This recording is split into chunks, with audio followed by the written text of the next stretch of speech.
Good afternoon.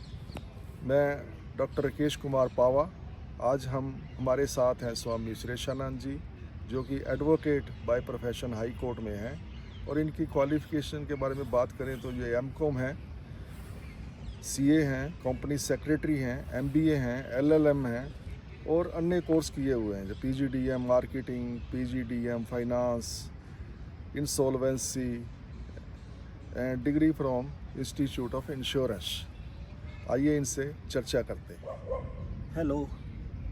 पहले हमने बात की थी कि ज़िंदगी आसान है और 3 तरह के पड़ाव आते हैं आदमी की ज़िंदगी में। 30 साल से पहले, 30 साल से 50 साल के बीच में और 50 साल के ऊपर। आज इसको थोड़ा विस्तार से समझने की कोशिश करते हैं और ज़िंदगी को और अच्छा बनाने की कोशिश करते हैं। ज़िंदगी एक म्यूजिक की तरह है। जैसे म्यूजिक चलता है, हमें बहुत अच्छा लगता है, कानों में बहुत मधुर वाणी आती है और हम एक तरह का संगीत पसंद करने लग जाते हैं और झूमने लग जाते हैं। ऐसे ही ज़िंदगी में एक समय के बाद जब आपकी जिम्मेवारी ख़त्म हो जाती है या जिम्मेवारी चल रही होती है, तो उसमें किस तरह से हम ज़िंदगी को एक संगीतमय बनाएं, इसके बारे में चर्चा करेंगे। आजकल बहुत फास्ट लाइफ चल रही है और यदि हम अपने 30 साल से नीचे वाले बच्चों की बात करें उम्र के, तो सारा समय वो कुछ ऐसी चीज़ों में व्यतीत करते हैं शायद जिनको कम किया जा सकता है और ज़िंदगी को बेहतर किया जा सकता है। बार बार व्हाट्सएप देखते हैं, व्हाट्सएप पे चैट करते हैं, ईमेल देखते हैं, फ़ोन करते हैं, मिस्ड कॉल देखते हैं, मिस्ड कॉल को रिस्पॉन्ड करते हैं और वो चीज़ें ज़्यादा ज़रूरी नहीं होती। और समय का जो सदुपयोग है वो हमारी जो नई पीढ़ी है वो कर भी रही है और नहीं भी कर रही है। तो उनके बारे में बात करेंगे कि जो इसको ठीक से नहीं निर्वाह कर रहे। तो अभी यदि देखें, हम जब सड़क पे जाते हैं तो ट्रैफिक बहुत है, हॉकिंग बहुत हो रही है। ऐसे सा लगता है कि गाड़ी को चलाना मुश्किल सा हो गया है और सब लोग जल्दी में रहते हैं। तो ये सब जो नए ज़माने की जो सिस्टम चल रहा है उसकी वजह से ये सब हो रहा है। हम बहुत स्पीड में चल रहे हैं और उसकी स्पीड की वजह से हमारे जो दूसरे लोग हैं उनको हम तकलीफ़ में ले आते हैं जाने अनजाने में। अब लैंग्वेज भी हमारी थोड़ी सी रफ़ हो गई है।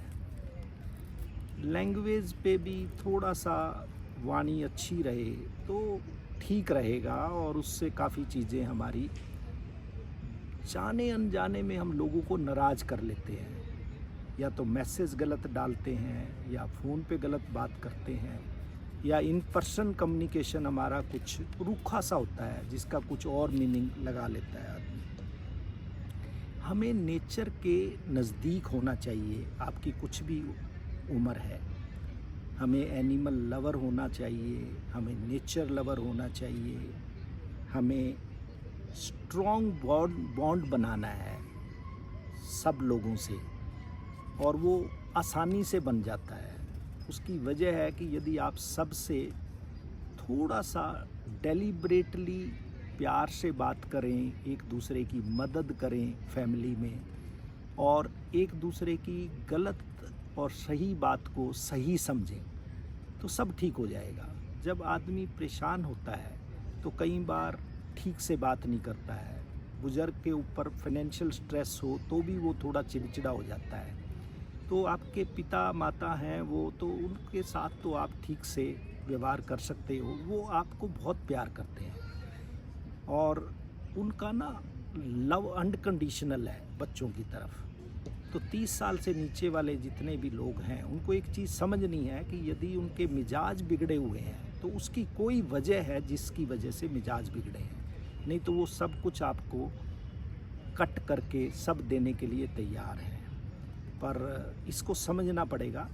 मैं तो ये कहता हूँ कि यदि डॉग है, यदि डॉग आपके पास नज़दीक आता है तो वो प्यार करने के लिए आता है या भूखा है इसलिए आता है आपके पास, वैसे नहीं आता।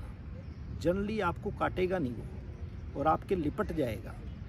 पेरेंट्स तो बहुत ज़्यादा ऊंची पदवी रखते हैं और जहाँ जिस माँ ने आपको जन्म दिया है, उसकी कोख से आप निकले हो, वो आपके बारे में क्यों गलत सोच सकती है, कभी सोच ही नहीं सकती। तो कुछ न कुछ वजह है जिसकी वजह से ये सब चलता है।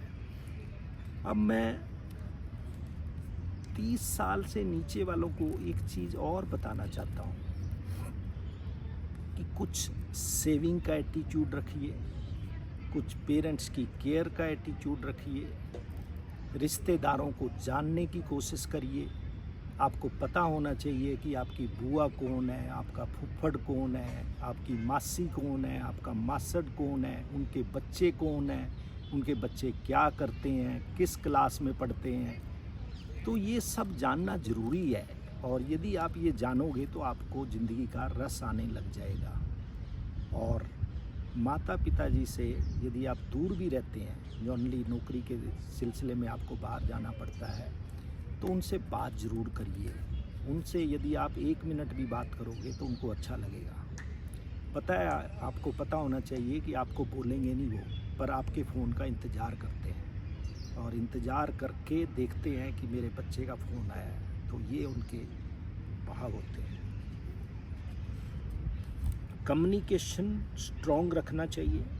और अब ये जो 30 साल से 50 साल वाले लोग हैं या 50 साल से ऊपर वाले लोग हैं, उनको बच्चों के साथ क्या रखना चाहिए वो बहुत इम्पोर्टेंट है। एक तो अपने बच्चे को ज़्यादा पैम्पर मत करिए, उसकी हर एक्टिविटी को अप्रिशिएट करिए, फिजूल खर्ची से बचाव करिए। आपके पास पैसा ज़्यादा हो सकता है पर आप उसको गलत तरीके से ट्रेंड कर रहे हो अपने पैसे के सिस्टम से।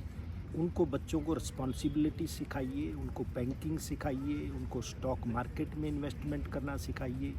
जो जो चीज़ें आप सिखा सकते हैं उनको सिखाइए। एक बात और है, कई बार पेरेंट्स से बच्चे सीखना नहीं चाहते, तो आप यहाँ पे थर्ड पार्टी अप्रोच यूज कर सकते हैं और किसी भी और की जिम्मेवारी लगा के उन तक कम्युनिकेशन प्रॉपर कर सकते हैं। एक और चीज़ है जो पेरेंट्स नहीं समझ पाते, क्योंकि पेरेंट्स बहुत अलग ज़माने के हैं। जैसे मैं 63 साल का हो गया, 64 में चल रहा हूँ, बाई चांस मेरी क्वालिफ़िकेशन हो गई, मेरे पेरेंट्स ने ध्यान दिया। जैसे जैसे बच्चा बड़ा होता है उसकी रिक्वायरमेंट बढ़ जाती है, तो उनके हिसाब से फ्लेक्सिबल रहिए। आपने चेंज होना है एज पेरेंट्स, बच्चों ने रिस्पॉन्सिबिलिटी में आना है।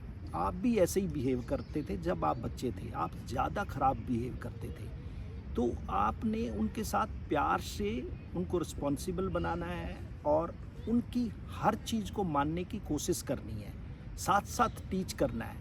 और जो हमारा ये जो क्विक रिस्पॉन्स है, चाहे मदर हो चाहे फादर हो, वो बहुत ख़राब कर देता है। हम तुरंत ही उसका हिसाब किताब करने में लग जाते हैं, तो उसको से बचना चाहिए और उससे बचाव करोगे तो ज़्यादा अच्छा होगा। एक पड़ाव और आता है जब आपका बच्चा मैरिड हो जाता है, स्पेशली बॉय। वहाँ पे एक नए शख्स की एंट्री होती है और सास भी कभी बहू वाला जो सिस्टम है वो चालू हो जाता है। सास जब तक उसको बहू समझेगी तब तक रिलेशनशिप अच्छा नहीं हो सकता। सास को बहू को बेटी से ज़्यादा समझना पड़ेगा, तभी बहू एडजस्ट हो पाएगी, तभी बहू अच्छा कर्तव्य करके रखेगी। यदि बहू 10 बार भी गलत है तो आप एक बार भी उसके साथ गलत नहीं हो सकते। ये है हैंड होल्डिंग। उसको ऐसे लगना चाहिए कि मैं स्वर्ग में आ गई हूँ, मैंने ठीक समय पे अपना घर छोड़ दिया है। तो उनको फीलिंग तो आपने देनी है, और जैसे शुरू में फीलिंग दोगे तभी होगा। मुझे ये नहीं पता ये दहेज वाला सिस्टम क्या है, कैसे चलता है। दहेज का जो सिस्टम है, आपको क्यों चाहिए कुछ भी, उनके घर से क्यों चाहिए, क्यों वो मिठाई लेके आए, क्यों वो कुछ दाज लेके आए, क्यों कुछ लाए। आप उनको मना करिए अपनी तरफ से कि हमारे घर में कुछ नहीं आएगा।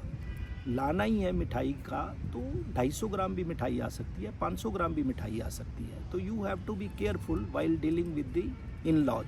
जब भी वो कहें कि जी आपको क्या चाहिए, हमें क्यों लालची बनना है। हमें तो भगवान से भी मांगने की ज़रूरत नहीं है, सिर्फ खाली हम हाथ फैला दें ऐसे और कुछ भी ना बोलें तो उसी से काम हो जाएगा। आप हमेशा ऐसे करके रखिए, ये मुट्ठी को ऐसे करके रखो। मोली जो लगती है वो ऐसे बांधते हैं पंडित जी, इसका मतलब होता है कि ये मुट्ठी जो है ये देने के लिए बनी है। मोली कभी ऐसे नहीं बनती, मोली ऐसे बनती है। तो आप इसी पोजीशन में रहेंगे तो मैं आपको विश्वास दिलाता हूँ कि आपके पास कभी भी धन की, प्यार की, किसी चीज़ की भी कमी नहीं रहेगी। और ये समय आ गया है कि जिसमें हम लोगों से प्यार करें, लोगों की प्रोग्रेस देखें। जेलसीज बहुत ही ज़्यादा है, ऑलरेडी बहुत ज़्यादा है, तो उनके अंदर जीवन व्यतीत करने वाले को ही अच्छा आदमी बोलते हैं।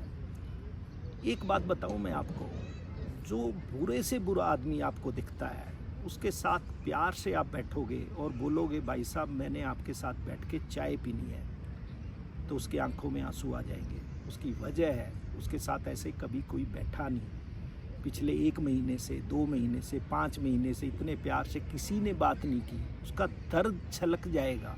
इंसान बनाया है भगवान ने, ऐसे नहीं है। उसके भी यहाँ पे दर्द है। उससे बात सुनो, उससे प्यार से बात करो, उसके बारे में बात करो, उसके बच्चों के बारे में बात करो। उससे ये पूछो कि आप करना क्या चाहते हो ज़िंदगी में, क्या कर पाए, कौन सा ऐसा इंसिडेंट है जिससे आपको तकलीफ़ हुई, कौन सा इंसिडेंट ऐसा है जिससे आपको मज़ा आया, क्या चल रहा है। सैर पे जाइए, बात करिए लोगों से, और जो बुरे से बुरा आदमी है वो आपको सबसे ज़्यादा प्यार करने लगेगा। ये मैं आपको वायदा देता हूँ। ये सब हो चुका है, मैंने ये सब किया है। तो ज़िंदगी में बड़ा नहीं बनना, साधारण बनना है। कितना बड़ा बनना चाहते हो? यदि आपके पास सब कुछ है, सपोज आपके पास 2 करोड़ है, 5 करोड़ है, 10 करोड़ है, करोगे क्या? 4 व्यक्ति लेके जाएंगे, पता नहीं किस देश में आप होगे, किस जगह पे आप होगे, क्या करना है। एंजॉय करिए, वो खाना खाइए जो आपको पसंद है, वो चीज़ें करिए जो आपको पसंद है, आपकी बीवी को पसंद है। लोगों के हिसाब से चलिए। आप अपने आप को चेंज कर सकते हो, किसी दूसरे व्यक्ति को 2% भी ज़िंदगी में चेंज नहीं कर पाओगे। ये किताबों में लिखा है। लोगों ने 10-10 साल के एक्सपीरियंस से किताबें लिखी हैं। उनको पढ़ोगे तो आपको पता लगेगा कि ये क्या कहानी है, कैसे है। साधारण रहिए, सिंपल रहिए, प्रभु का जो नमन करिए। सुबह अमृत वेले में यदि आप बात करोगे तो आपको अच्छा लगेगा। और मैं एक चीज़ कहता हूँ कि आप भगवान से कनेक्ट कर सकते हैं। मैं कोशिश करता हूँ रोज़ कनेक्ट करने की। ये आत्मा है और ऊपर नीली छतरी की वाले की तरफ देखिए, किसी को भी बना सकते हैं। मैं बेसिकली ब्रह्मा को ऊपर देखता हूँ, हल्की सी आंखें बंद करता हूँ और कनेक्ट करने की कोशिश करता हूँ।